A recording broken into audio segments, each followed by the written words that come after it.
Hello students, कैसे हैं आप सब लोग। उम्मीद करती हूँ सब अच्छे होंगे। मैं Meena Rana ICT virtual class में आपका स्वागत करती हूँ। स्टूडेंट्स, हम पढ़ रहे हैं क्लास 6 की हिंदी और हिंदी व्याकरण में हमने प्रीवियस लेक्चर में संज्ञा को शुरू किया था। यहाँ हमने संज्ञा की परिभाषा पढ़ी और साथ में संज्ञा के 5 भेद आपको बताए थे, जिसमें से हमने 3 भेद पढ़ लिए हैं, व्यक्तिवाचक, जातिवाचक और भाववाचक संज्ञा। और आगे के 2 भेद भी पढ़ेंगे और साथ में इसको रिवीजन भी करेंगे। तो चलिए चलते हैं स्मार्ट बोर्ड पर।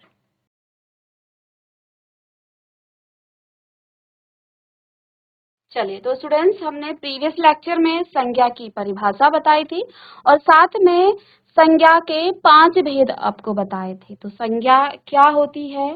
किसी व्यक्ति के नाम को, वस्तु के नाम को, स्थान के नाम को, किसी जानवर के नाम को, भाव, गुण आदि के नाम को हम संज्ञा कहते हैं। जैसे उदाहरण के लिए राम, पुस्तक, भरतपुर, गर्मी, सर्दी। तो ये राम आपका व्यक्ति का नाम है, पुस्तक वस्तु का नाम है, भरतपुर स्थान का नाम है, गर्मी और सर्दी ये भाव हैं। तो ये आपकी संज्ञा कहलाते हैं। फिर हमने बात की थी संज्ञा के भेदों की और हमने कहा था कि संज्ञा के 5 भेद हैं। साथ में बच्चों हमने ये भी बताया था कि संज्ञा को पढ़ने से पहले हमने क्या पढ़ा था? वर्ण विचार और शब्द विचार पढ़े थे। शब्द विचार को हमने जब विभाजित किया था तो प्रयोग के आधार पर शब्द के 2 भेद होते हैं, विकारी और अविकारी शब्द।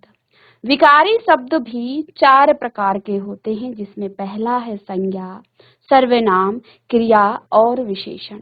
ये 4 आपके विकारी शब्द हैं। ऐसे ही आपके अविकारी शब्द के भी 4 भेद हैं, जिसमें क्रिया विशेषण, समुच्चय बोधक, संबंध बोधक और विस्मयादि बोधक आ जाते हैं। अब ये विकारी शब्द क्या होता है?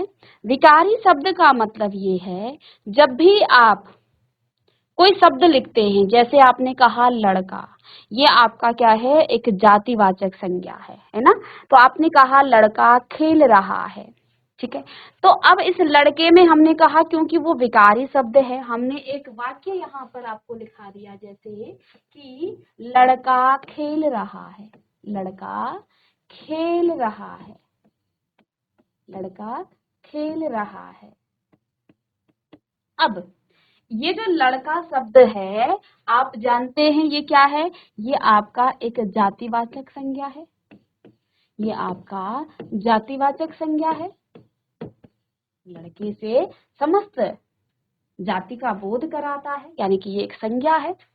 और हमने कहा संज्ञा विकारी शब्द है। अब विकारी शब्द की छोटे से आपको परिभाषा बता दें कि जिन शब्दों में लिंग, वचन, कारक, काल के आधार पर विकार या परिवर्तन आ जाता है, उन्हें विकारी शब्द कहते हैं। अर्थात इस लड़के को आप लिंग, वचन, कारक या काल के आधार पर परिवर्तित कर सकते हैं। इनमें से किसी के आधार पर भी आप, मतलब एक भी हो सकता है, 2 भी हो सकते हैं, 3, यानी कि किसी हो सकता है किसी शब्द में आप उसके लिंग से भी परिवर्तित कर सक रहे हैं, आप उसके वचन से भी परिवर्तन कर रहे हैं, है ना, और काल से भी कर रहे हैं, ऐसा भी हो सकता है।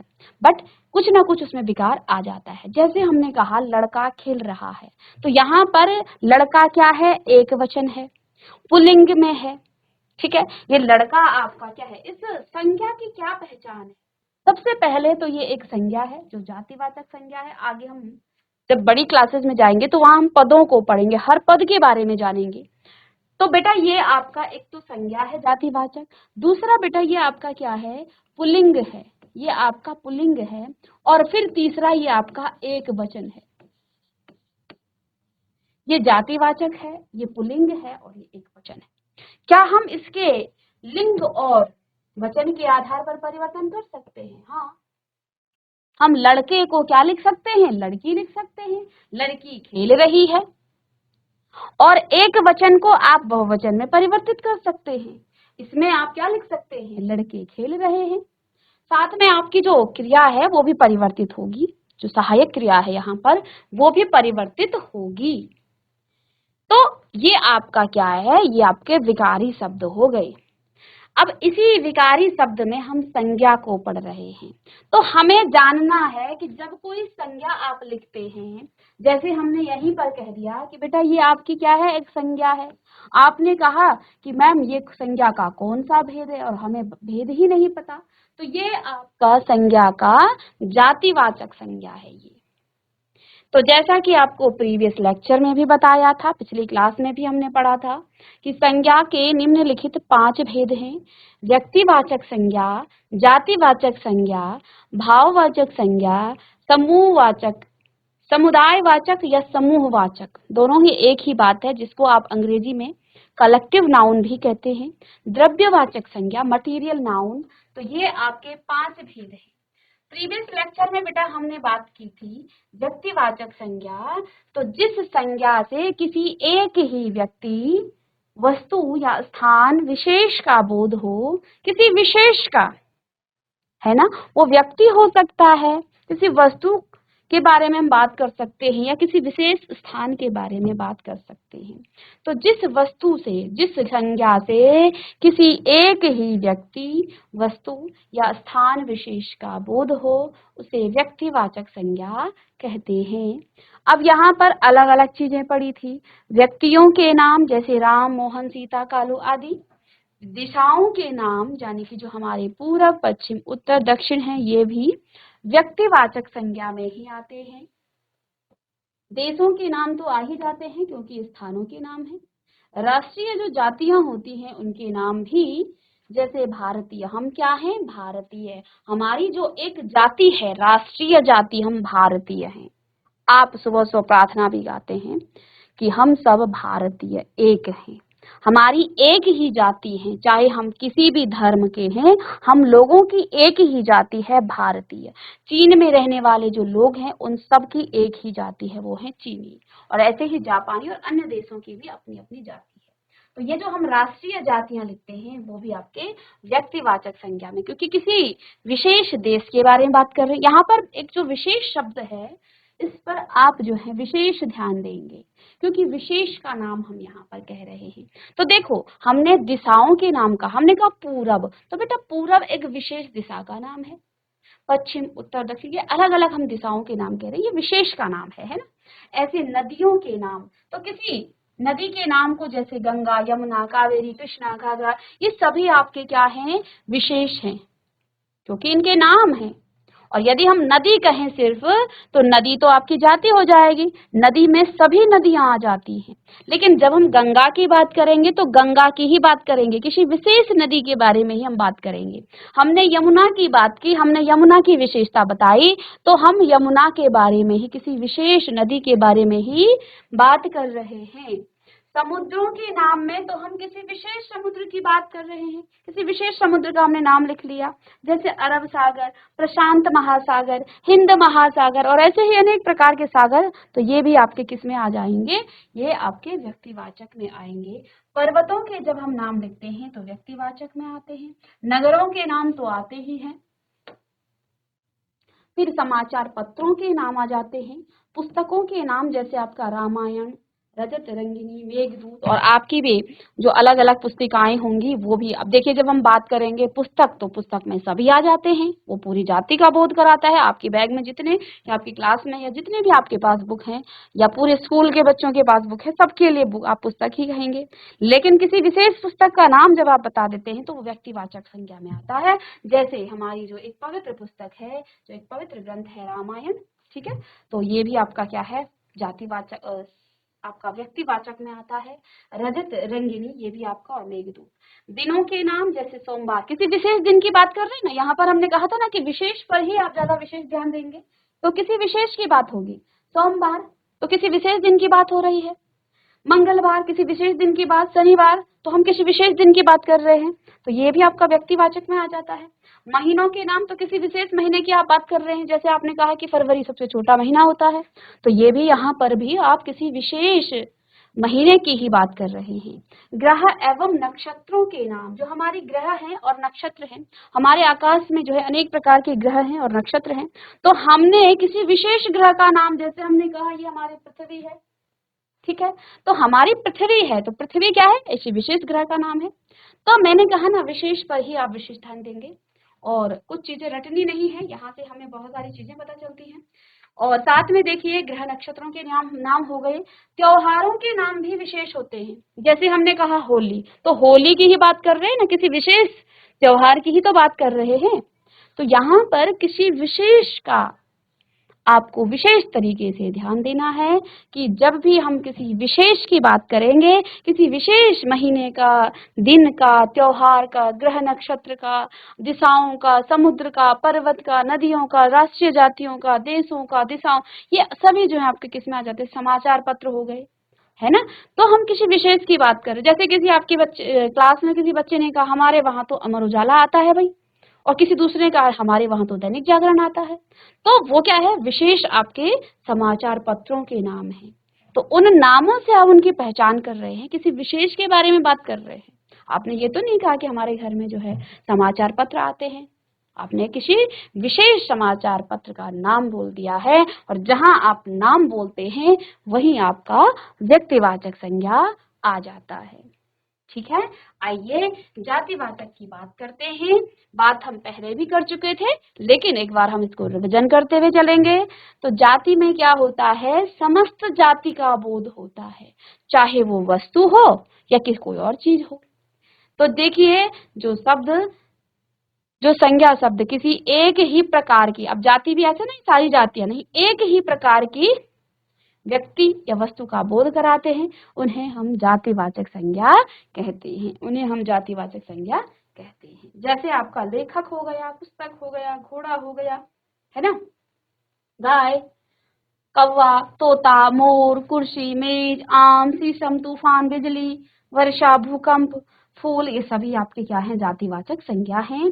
भाववाचक में हमने कहा था, जिन संज्ञा शब्दों से किसी विशेष, किसी व्यक्ति, वस्तु और स्थान के गुण, दोष, देखिए व्यक्तिवाचक में तो नाम आया, अब भाव में हम क्या कह रहे हैं, होंगे तो वही किसी व्यक्ति, वस्तु या स्थान के, क्या, किसी व्यक्ति, वस्तु या स्थान के, अब हम गुण बताएंगे। हमने व्यक्तिवाचक में तो क्या कहा था, उनके नाम बताने हैं, उनके नाम, जब नाम का बोध हो तो व्यक्तिवाचक होगा। लेकिन उन्हीं व्यक्ति, वस्तु और स्थान के जब हम गुण के बारे में बता दें, उनके दोष बता दें, धर्म के बारे में बता दें, या अवस्था के बारे में बता दें, या भाव को बता दें, तो वहां पर आपका भाववाचक संज्ञा आता है। एब्स्ट्रैक्ट नाउन वहां पर हम प्रयोग करते हैं, जैसे हो गया लंबाई, बुढ़ापा, नम्रता, मिठास, क्रोध, शत्रुता, दया, करुणा आदि। अब आइए नेक्स्ट हेडिंग डालिएगा, समूहवाचक संज्ञा, समूहवाचक संज्ञा, और साथ में हम अंतर भी बताएंगे, क्योंकि बच्चे कंफ्यूज हो जाते हैं कि आपने जातिवाचक भी बोला, फिर आप कह रहे हैं समूहवाचक संज्ञा।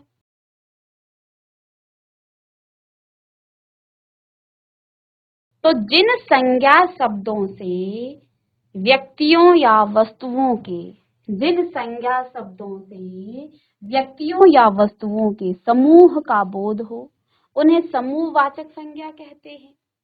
अब बेटा, जाति में समस्त जाति आएगी, दुनिया में जितने भी लोग हैं उन सब की जाति आएगी।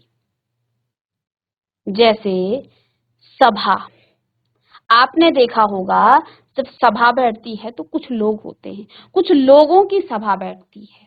सेना में भी जो हमारी सेना है, लोगों का ही समूह है, लेकिन उनको जो है एक विशेष, उनको जो है ट्रेनिंग दी जाती है, और वो देश के लिए क्या रहते हैं, तैनात रहते हैं। वो कुछ लोगों का समूह है। दल, संघ, कुंज, कक्षा, संसद, भीड़, टोली, मंडली आदि। तो ये क्या है, समूहवाचक संज्ञा है, जहां हम कुछ लोगों के समूह की बात करते हैं। और अंतिम यहाँ पर द्रव्यवाचक संज्ञा, मटीरियल नाउन, कलेक्टिव नाउन। आपको अंग्रेजी में बहुत सारे कलेक्टिव नाउन का जो है कलेक्शन मिलेगा। ठीक है, जहाँ पे आपको चींटियों के समूह को, हाथियों के समूह को, चाबियों के समूह को, जो फूल के जो समूह होता है जिसको जो गुरु जिसमें आपके पास बहुत सारे बंच होते हैं फूल के, उसके समूह को तो अलग अलग आपको याद भी करवाया जाता है और आपने याद भी किया होगा, आगे भी करेंगे अगर नहीं किया है तो। ये आपका क्या है, समूहवाचक संज्ञा है। ठीक है, अब है द्रव्यवाचक संज्ञा या मटीरियल नाउन।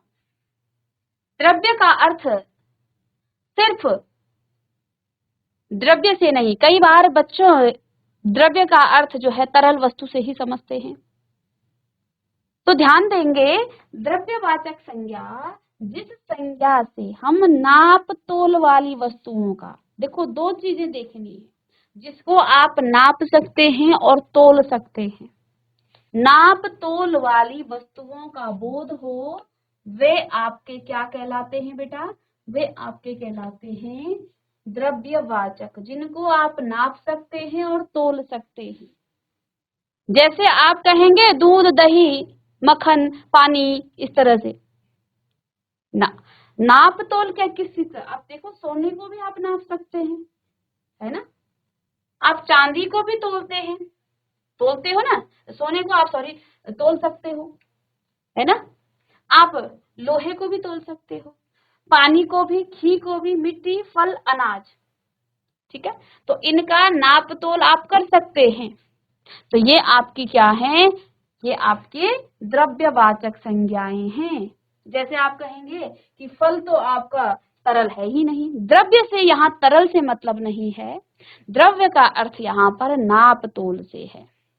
द्रव्य का अर्थ ये नहीं है कि जिनको आप बहा सकते हैं, है ना, तो ये आपका क्या है, संज्ञा की हम बात कर रहे हैं, जिन वस्तुओं का आप नाप और तोल कर सकते हैं वे आपके द्रव्यवाचक या मटेरियल नाउन कहलाते हैं। तो लिख लीजिएगा, सोना, चांदी, लोहा, दूध, पानी, घी, तेल, मिट्टी, फल, अनाज आदि। चलिएगा, तो ये थे हमारे 5 संज्ञा के भेद। तो उम्मीद करते हैं आपको समझ में आया होगा संज्ञा के भेद। अब हम बात करते हैं, देखिए अब हमें सीखना है आगे, इसे आप लिख लीजिएगा, अब हम सीखेंगे भाववाचक संज्ञा बनाना। भाववाचक संज्ञा बनाना हम सीखेंगे।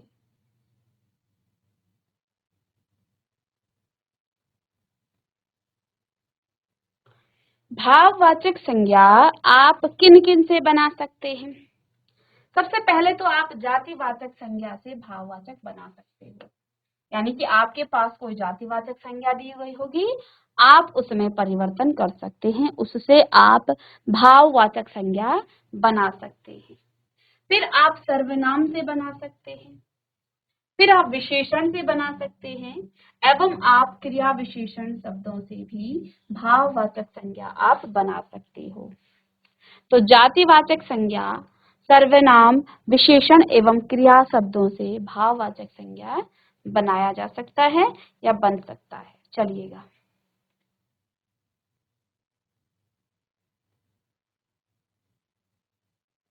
the formation of abstract noun।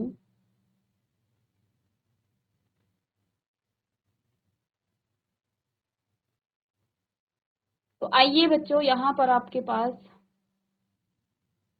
पहला है जातिवाचक संज्ञा से भाववाचक संज्ञा बनाना, या जातिवाचक शब्दों से वे शब्द जिनसे पूरी जाति का बोध हो रहा हो, उन जातिवाचक संज्ञाओं से आप भाववाचक संज्ञा बना सकते हैं। उदाहरण के लिए पहला आपका है बूढ़ा। तो बूढ़ा क्या है, एक जातिवाचक संज्ञा है, एक जातिवाचक शब्द है। और देखो बूढ़े को आप भाव में कैसे परिवर्तित कर सकते हैं, हम किसी व्यक्ति की बात करें, किसी जाति की बात करेंगे तो ये बूढ़ा हो गया है या जो भी है, बूढ़ा शब्द जातिवाचक है, जबकि बुढ़ापा आपका भाववाचक है। बुढ़ापे से भाव उत्पन्न हो रहा है और बूढ़े से जाति उत्पन्न हो रही है, जाति का बोध हो रहा है। मित्र, मित्र आपका क्या है, जातिवाचक है और मित्रता से भाव उत्पन्न होता है। नौकर आपका क्या है, एक जातिवाचक है, जबकि नौकरी भाव है।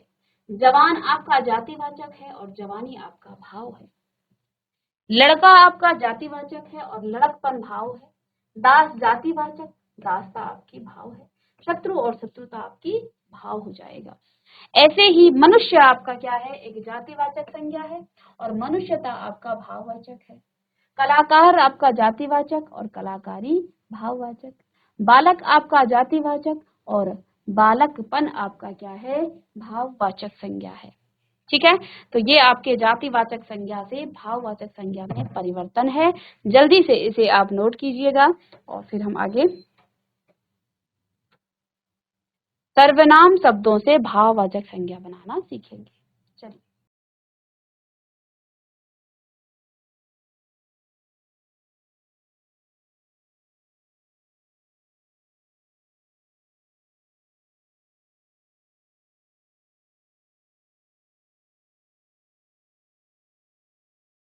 चलिए स्टूडेंट्स, फिर है आपका सर्वनाम शब्दों से भाववाचक संज्ञा बनाना। सर्वनाम शब्दों से भाववाचक संज्ञा बनाना।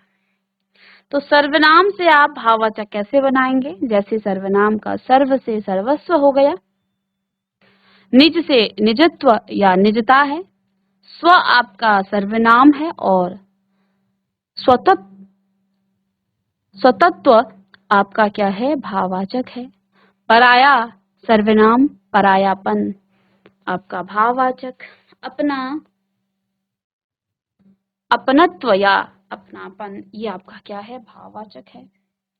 मम, ममता और ममत्व, ये आपके भाववाचक हो गए। चलिए, तो सर्वनाम से आपने भाववाचक संज्ञा बनाया। अब नेक्स्ट है आपका विशेषण शब्दों से। विशेषण क्या होते हैं? सर्वनाम तो आप जानते हैं, जिन शब्दों को हम, देखो वैसे तो ये आपको पहले सारी चीजें पढ़ाई जाती हैं, उसके बाद ये लास्ट में ही आपको पढ़ाया जाता है। तो क्योंकि आपने सर्वनाम पढ़ ही लिया है, तो जो शब्द संज्ञा के स्थान पर प्रयोग होते हैं उन्हें सर्वनाम कहते हैं। और फिर यहाँ विशेषण की हम बात करेंगे बेटा। तो विशेषण क्या होते हैं? जो संज्ञा और सर्वनाम की विशेषता बताते हैं। जो संज्ञा और सर्वनाम की विशेषता बताते हैं वे विशेषण कहलाते हैं। और जिन शब्दों से किसी काम का बोध होता है उन्हें हम क्रिया कहते हैं।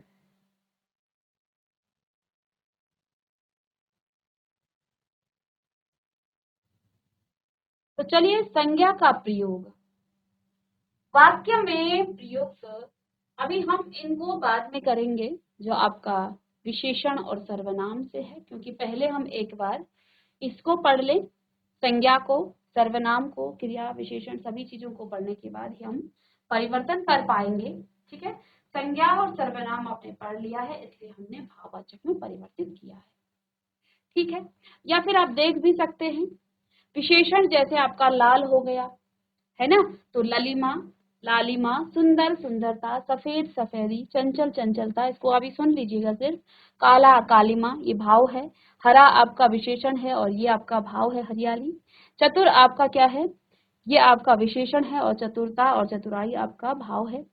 विनम्र आपका विशेषण है और विनम्रता आपका भाव। मोटा विशेषण, मोटापा भाव। मीठा आपका विशेषण और मिठास आपका भाव। स्वस्थ आपका विशेषण और जो आपका स्वास्थ्य है वो भाव है। सर्द आपका विशेषण और सर्दी आपका भाव है। ठीक है, इसी प्रकार क्रिया, यानी कि जिन शब्दों से हमें किसी काम का बोध होता है, किसी क्रिया का बोध होता है, वे आपके क्रिया कहलाते हैं। तो जैसे थकना, थकना क्या है, काम है, तो थकावट क्या है, भाव है।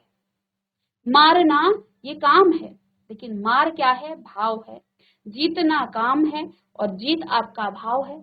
चुनना आपका क्रिया है, तो चुनाव आपका क्या है, भाव है।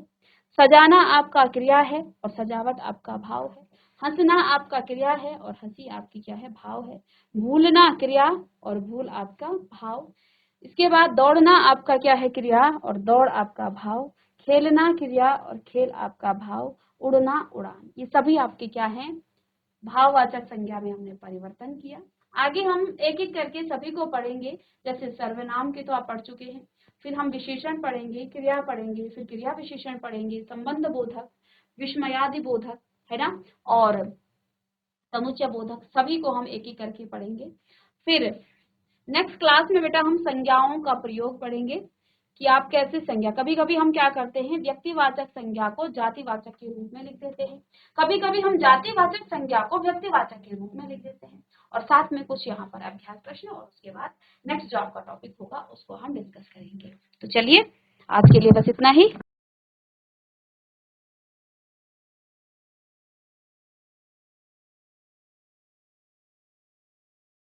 तो स्टूडेंट्स आज की क्लास में हमने संज्ञा के भेद और साथ में संज्ञा का परिवर्तन, यानी कि संज्ञा जातिवाचक संज्ञा से भाववाचक का परिवर्तन, सर्वनाम से भाववाचक संज्ञा में परिवर्तन, क्रिया से और विशेषण से भाववाचक संज्ञा में परिवर्तन करना सीखा। मिलते हैं नेक्स्ट लेक्चर में, तब तक के लिए थैंक यू।